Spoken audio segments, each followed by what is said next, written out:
अजीत सिंह के बाद बहुत सारे लोगों ने प्रयास किया, अजीत सिंह फैमिली से बाहर जाट नहीं आ पा रहा अभी। तो ये तो असर रहता ही है मृतक आश्रित को। इनका ये कोटे में सब चीजें मिली ना, कोटे का लीडर थी, उनकी चाल अलग थी, उनकी बात अलग थी, उनकी लड़ाई का तरीका अलग था। लेकिन जब से पूर्ण से राजनीतिक हुई तब से बदलाव आया, और वही चंद्रशेखर के साथ है। चंद्रशेखर फिलहाल उसी पैटर्न पे, जिस पैटर्न पे बहन थी। जिस कोई एक चेहरा बताओ, नोएडा के गुजर पकड़ रखे पैसे वाले, पैदा सहारनपुर में हुआ। सहारनपुर के हर घर में उसकी दोस्ती होनी चाहिए। सहारनपुर के जो गुजर उसके साथ पढ़े लिखे, उनकी शादियों में आना, उनके यहाँ जाना, और तूफान की तरह नोएडा चले जाना, नोएडा के गुजरों की एक रैली ला के गुजर को इकट्ठा कर लेना, ये संभव नहीं है। गंगों में काजी परिवार से गुजरों की लड़ाई है, अरे तीनों ने समझौता कर लिया, फिर क्या करोगे आप? इमरान और कैराना परिवार कैसे इकट्ठे होंगे समझौते के तहत? बताओ आप। पार्टियां समझौता कर लेंगी नो डाउट, लेकिन ये तो अंदर से नफरत के बीच बोएंगे, एक दूसरे को हराएंगे। मुनव्वर हसन का परिवार क्या काजी रशीद मसूद परिवार को स्वीकार करेगा? उस दिन करेगा जिस दिन उनका सामाजिक सरोकार पैदा हो जाएगा, सामाजिक समझौता हो जाएगा। तो ये पूरे देश की हालत है, यहीं से आप अंदाजा लगा। स्वागत है आप सभी का एलकेबी न्यूज पर। 2024 के लोकसभा चुनाव से पहले तमाम राजनीतिक दल तैयारियों में जुटे हुए हैं। एक और भारतीय जनता पार्टी प्रधानमंत्री नरेंद्र मोदी के 9 साल के कार्यकाल को लेकर आमजन के बीच जा रही है, और 9 साल में जो कार्य प्रधानमंत्री नरेंद्र मोदी की सरकार में किए गए हैं उनको उनके बारे में जनता को बता रही है। जनसंपर्क अभियान तमाम चलाए जा रहे हैं। इसके अलावा मुख्य विपक्षी दल कांग्रेस भी, जो विपक्षी दल हैं, छोटे छोटे विपक्षी दल हैं जो प्रदेशों में सक्रिय हैं, सभी को एकजुट कर 2024 के लोकसभा चुनाव की तैयारियां कर रही है। बीते दिनों पटना में एक मीटिंग हुई, उस पर चर्चा करने के लिए आज हमारे साथ मौजूद हैं वरिष्ठ पत्रकार संजय खटाना जी। राजनीति को बड़े करीब से समझते हैं और बड़ा अनुभव इनका है। तो सबसे पहले तो खटाना जी आपका स्वागत है। आपका भी स्वागत है। खटाना जी, 2024 के लोकसभा चुनाव का लगभग बिगुल बज चुका है, क्योंकि जब राजनीतिक दल तैयारियां शुरू कर देते हैं तो बिगुल ही है। उससे पहले 5 राज्यों में हालांकि विधानसभा चुनाव भी होने हैं, लेकिन लोकसभा चुनाव पर मुख्य फोकस है, क्योंकि क्या तीसरी बार नरेंद्र मोदी की सरकार, या क्या कांग्रेस भारत जोड़ो यात्रा समेत तमाम जो बीते दिनों सियासी घटनाक्रम घटे उनको लेकर वापसी करेगी केंद्र में? ये तमाम सवाल अभी भी लोगों के मन में है। तो क्या लग रहा है 2024 के लोकसभा चुनाव को लेकर, क्योंकि विपक्षी एकता भी, पटना में मीटिंग हुई विपक्षी दलों की, जिसमें नीतीश कुमार, राहुल गांधी, मल्लिकार्जुन खड़गे, अखिलेश यादव, तमाम नेता वहाँ पर पहुँचे थे, ममता बनर्जी जी, तो किस तरह से देखो, राजनीतिक पार्टी और सामाजिक सरोकार दोनों अलग विषय हैं जी। इस देश में जातियों का बवाल है। एक जाति अपनी जाति पर गौरव करती है, दूसरी जाति को ईर्ष्या करती है। कोई ऐसी जाति है जो दूसरी जाति को अपने भाई की तरह देखती हो? इस देश की बात कह रहा हूँ। चाहे मेरी जाति हो, चाहे आपकी जाति हो, चाहे धर्म हो, चाहे जाति हो, चाहे वर्ग हो, कहीं ना कहीं हल्का फुल्का सब में गौरव बढ़ाने का और दूसरे के गौरव को घटाने की चर्चा चलती है। ये जातियों का देश है, से कोई रोक नहीं सकता यहाँ से जातिवाद को जी। लेकिन दुर्भाग्य कहूँ या इसको अधिकार कहूँ, इस देश में पार्टियों का निर्धारण भी जातियों के आधार पर हो गया है। खुल्लम खुल्ला कहते हैं जाटों की पार्टी लोकदल, समाजवादी यादवों की पार्टी, हालांकि मुसलमान को जोड़ के चलती है, लेकिन अधिकार नहीं है। बस में कंडक्टर की तरह कंडक्टर ड्राइवर यादव ही होगा, राज्यसभा उन्हीं के होंगे, 50-100 लोग उन्हीं के विधानसभा में विधायक होंगे, और बाकी मुसलमान उनकी सवारी है। सवारी तो हम भी हैं किसी ना किसी की, लेकिन जो ड्राइवर है, जिसके हाथ में उस पार्टी की लीड है, वो जातिगत आधार पर है। तो जातियों का जो बवाल है, वो बवाल पार्टियों के समझौता करने से 50% तो मर जाता है। जैसे कि उदाहरण के तौर पर मुसलमान और जाट मुजफ्फरनगर में दोबारा जुड़े, सद्भावना पैदा हुई, लेकिन फिर भी चौधरी चरण सिंह का बेटा हार गया वहां से। चौधरी चरण सिंह का बेटा हार गया और पोता, दोनों उसी बेल्ट से। मुसलमान और जाट इकट्ठा हुए दोबारा, आपसी नफरत भुला के, और दलित भी साथ थे। लेकिन जो जातीय द्वेष है, या मैं खुल के ही कहूं, जो हमारे एससी भाई हैं, चमार भाई जिन्हें कहते हैं, जो बसपा को अपनी जान देते हैं, जान समझते हैं, अपना सम्मान समझते हैं, जो मुस्लिम भाईचारे के बीच में चमार भाई रहते हैं, वो कहीं ना कहीं भाजपा की तरफ चला जाता है, क्योंकि वहां उनका द्वेष है। जो जाट भाई और मुसलमान भाई इकट्ठा रहते हैं एक गांव में, वो कहीं ना कहीं चले जाते हैं। अब हम आप ही देख लें, जो गुजर, हिंदू और मुस्लिम गुजर कैराना में रहता है, वो रोज लड़ता है कहीं ना कहीं छोटी छोटी बात पे, लेकिन जब कश्मीर का गुजर आता है हिंदू गुजर के बीच में, तो उसे ऐसा लगता है सगा भाई आ गया, दूर से आता है, द्वेष नहीं है। पूर्व का गुजर मेरे यहाँ आता है, मैं बहुत सम्मान करता हूँ, लेकिन जब कोई मेरा पड़ोसी जिससे मेरा रोज झगड़ा हो जमीन पे, चंदपुरे के लोग जब आते हैं, मुझे लगता है कि ये इससे बड़ा दुश्मन मेरा कोई नहीं है, क्योंकि जमीन पे भाई के साथ झगड़ा होता है। तो जातियों के बवाल को अगर कोई रोक सकता है तो दो चीजें हैं, धर्म और राष्ट्रीयता, राष्ट्र भावना।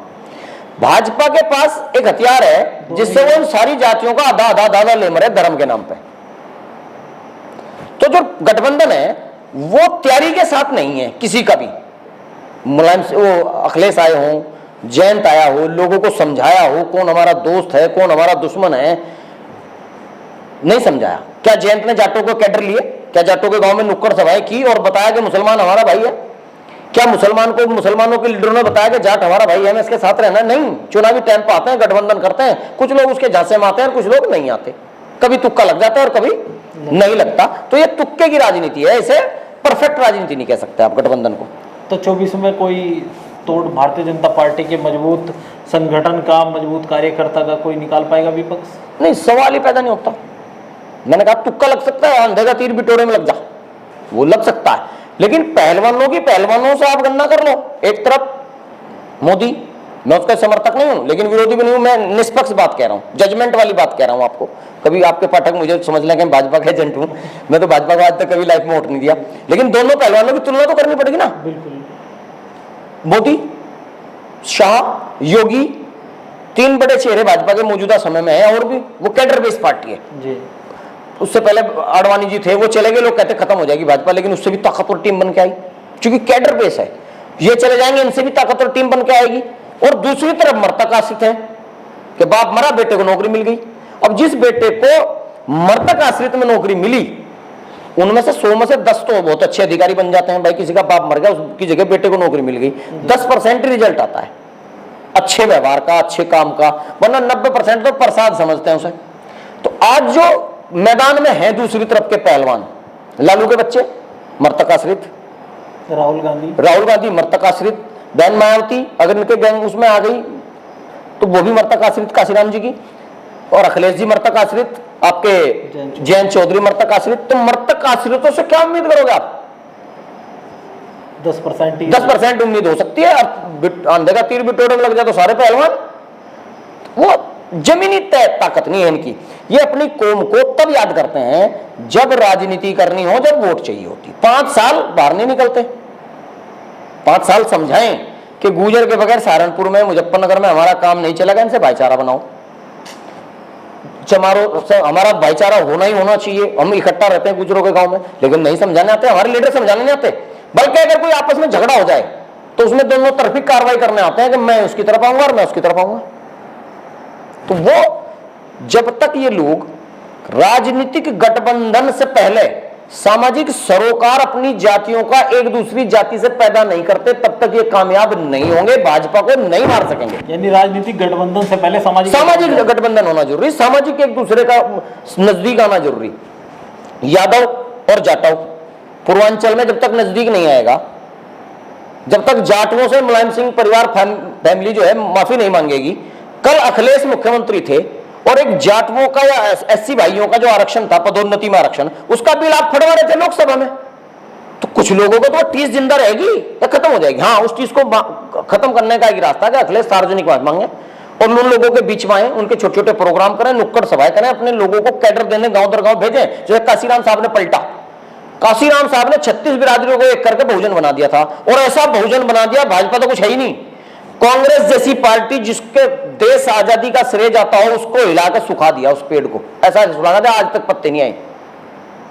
जातीय समीकरण जोड़ा, इंजीनियरिंग करी, सोशल इंजीनियरिंग। और जब तक ये वहां एसी कमरों में बैठ के अखिलेश कहेंगे कि मैं जयंत का दोस्त, और जयंत कहेंगे, कल तो लड़ाई थी, कल तो जाट और यादव में लड़ाई थी कि अखिलेश के फादर मुख्यमंत्री बनेंगे या अजीत सिंह मुख्यमंत्री बनेंगे। वो लड़ाई कहां गई?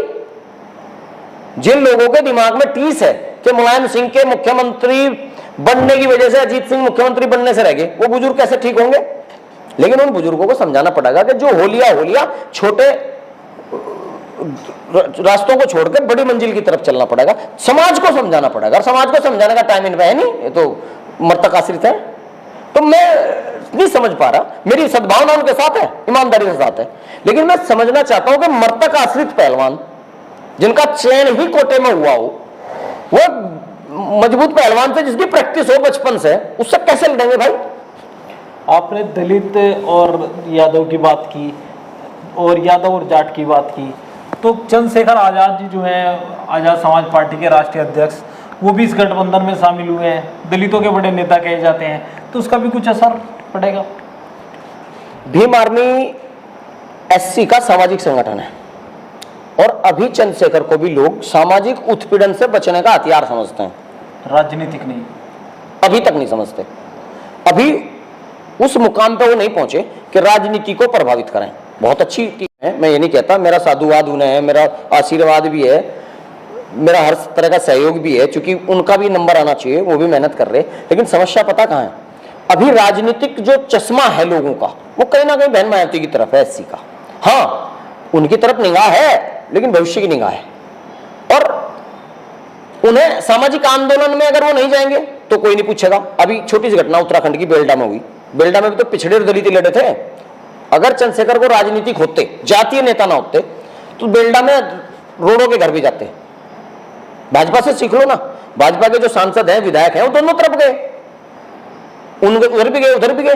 तो इन्हें भी बेल्डा में एक तरफ ना आकर दूसरी तरफ भी जाना था। रोड समाज, ओबीसी समाज है, उनके यहाँ भी जाना चाहिए था। तो हम मानते कि राजनीतिक व्यक्ति हैं, लेकिन अभी जातीय उन्माद उनका गया नहीं। और अभी वो जो कहते हैं ना, एक सीढ़ी होती है, फर्स्ट मंजिल, सेकंड मंजिल, थर्ड मंजिल, अभी वो रास्ते पे है, मंजिल उनकी वही है राजनीति। लेकिन फिलहाल का जो उनका पैडी है, फिलहाल का उनका जो ऊंचाई है, वो जातीय उन्माद की है। आपने कहा कि अभी जब तक मायावती जी, तो आपका मानना है कि जब तक मायावती जी सक्रिय राजनीति में है तब तक चंद्रशेखर आजाद दलित समाज के नेता नहीं बन पाएंगे राजनीतिक रूप से? स्वाभाविक है, तो उसकी बात नहीं है। खाली जब तक मर्तक आश्रित है ना, ये भी तो अखिलेश भी यादव नहीं दूसरा बन पाएगा। अजीत सिंह के बाद बहुत सारे लोगों ने प्रयास किया, अजीत सिंह फैमिली से बाहर जाट नहीं आ पा रहा अभी। तो ये तो असर रहता ही है मर्तक आश्रित को। इनका ये कोटे में सब चीजें मिली ना, कोटे का फायदा तो रहता ही है ना, उसे कैसे गायब करेंगे आप भाई? कोटा समझो तो एक तरह से। फिर मायावती जी के साथ जो बुजुर्ग हैं उस समाज के, उनकी लंबी चौड़ी आस्था है। किसी के घर खाना खाया है, किसी के घर रुकी हैं, किसी से कैडर लिया है, किसी के साथ गई हैं, पैदल घूमी हैं, एक बहुत बड़ी मेहनत करके वहां तक पहुंची हैं। वो एक्सीडेंटल नेता नहीं है, बहुत मेहनत की उन्होंने, जमीन से गई हैं। तो जिन मर्तक आश्रित का मायावती जी, काशीराम साहब की, लेकिन उनका खुद का प्रयास था, इनसे अलग है थोड़ी सी, उसकी कैटेगरी इनसे अलग है, अखिलेश सर से। उसने पैदल रास्ता किया, इसलिए उसे खत्म करने में इतना टाइम नहीं लगेगा। लेकिन जो राष्ट्रीय अध्यक्ष बनी है, जो राष्ट्रीय नेतृत्व उन्होंने पैदा किया, वो मर्तक आश्रित में आती है। यानी राजनीतिक रूप से जो कुछ हासिल किया वो उन्होंने काशीराम जी के निधन के बाद किया। हाँ, पहले तो सामाजिक लीडर थी, उनकी चाल अलग थी, उनकी बात अलग थी, उनकी लड़ाई का तरीका अलग था। लेकिन जब से पूर्ण से राजनीतिक हुई तब से बदलाव आया, और वही चंद्रशेखर के साथ है। चंद्रशेखर फिलहाल उसी पैटर्न पे, जिस पैटर्न पे बहन जी थी, जिस पैटर्न पे पहले बहन जी थी, चंद्रशेखर आज उसी पैटर्न पे है। हालांकि बदलाव दिख रहा है, जैसे कि सहारनपुर में गुर्जर समाज के बहुत नजदीक आने की बात चल रही है, अपने लोगों को समझाने का प्रयास किया, इसके लिए साधुवाद है। और मुझे लगता है कि भविष्य उसका बहुत सुनहरा है। तो आप मानते हैं चंद्रशेखर भविष्य में? भविष्य सुनहरा है, लेकिन इस चुनाव में 24 में कुछ खास नहीं हो पाएगा। 29 के लिए तैयारी करनी, हाँ 29 के लिए तैयारी करनी चाहिए, लोगों से मिलना चाहिए, गुर्जर को जानना चाहिए जमीन पे जाके। अब उन्होंने सहारनपुर के गुर्जर कौन है उनके साथ, कोई एक चेहरा बताओ। नोएडा के गुर्जर पकड़ रखे पैसे वाले, पैदा सहारनपुर में हुआ, सहारनपुर के हर घर में उसकी दोस्ती होनी चाहिए। सहारनपुर के जो गुर्जर उसके साथ पढ़े लिखे, उनकी शादियों में आना, उनके यहाँ जाना, और तूफान की तरह नोएडा चले जाना, नोएडा के गुर्जरों की एक रैली ला के गुर्जर को इकट्ठा कर लेना, ये संभव नहीं है। जहां पैदा हुए वहां जमीन पर काम होना चाहिए। रास्ता ठीक है, विचार ठीक है, लेकिन मंजिल जब भी मिलेगी जब सहारनपुर का गुर्जर उन्हें गुर्जर लीडरों के बराबर सम्मान देना शुरू करेगा, बराबर प्यार पैदा होगा। और वो तभी होगा जब सहारनपुर में बात करेंगे, दिल्ली जाके बात नहीं होगी, क्योंकि मिजाजी अलग अलग है दोनों गुर्जरों का।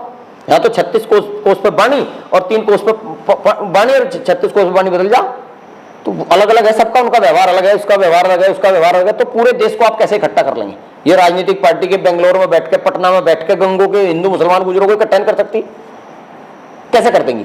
हमारी लड़ाई जिससे है, गंगों में काजी परिवार से गुजरों की लड़ाई है, अरे तीनों ने समझौता कर लिया, फिर क्या करोगे आप? अगर इमरान और कैराना परिवार कैसे इकट्ठे होंगे समझौते के तहत, बताओ आप? पार्टियां समझौता कर लेंगी नो डाउट, लेकिन ये तो अंदर से नफरत के बीच बोएंगे, एक दूसरे को हराएंगे। आप ही बताओ क्या होगा? आप सारी दुनिया को छोड़ दीजिए, पूरे भारत को छोड़ दीजिए, सहारनपुर सीट पे ले लो आप, काजी और कैराना पे। काजी रशीद मसूद परिवार को क्या नौमान परिवार बर्दाश्त करेगा समझौते में? नोमान परिवार हाँ। या हसन परिवार? मुनव्वर हसन का परिवार क्या काजी रशीद मसूद परिवार को स्वीकार करेगा? उस दिन करेगा जिस दिन उनका सामाजिक सरोकार पैदा हो जाएगा, सामाजिक समझौता हो जाएगा। तो ये पूरे देश की हालत है, यहीं से आप अंदाजा लगा लो। जब दो राजनीतिक परिवार एक दूसरे को राजनीतिक तौर पे नहीं सामाजिक तौर पे अपना मानना शुरू करेंगे तब बदलाव आएगा, वरना भाजपा का कुछ नहीं बिगाड़ सकते। एक दूसरे को हराने का काम करेंगे। आप देख लेना 24 में अगर इमरान का टिकट हुआ गठबंधन में तो हसन परिवार हराएगा, और हसन परिवार का टिकट हुआ तो वो हराएगा। दोनों हराने का काम करेंगे एक दूसरे को। और ये जाट गुजरों की बात है। अभी कैराना पे जाटों का टिकट अगर भाजपा से होगा तो वो ईर्ष्या में रहेंगे, और उनका टिकट होगा तो वो ईर्ष्या में रहेंगे। तो अभी सामाजिक ताना बाना मजबूत करने की आवश्यकता है, सामाजिक प्यार बढ़ाने की आवश्यकता है, तब इकट्ठा होंगे। तो ये हमारे साथ वरिष्ठ पत्रकार संजय खटराना जी मौजूद थे, जिनसे हमने विपक्षी एकता और भारतीय जनता पार्टी की सरकार जो 9 साल का कार्यकाल का जश्न मना रही है उसके बारे में चर्चा की। आगे की अपडेट के लिए बने रहिए।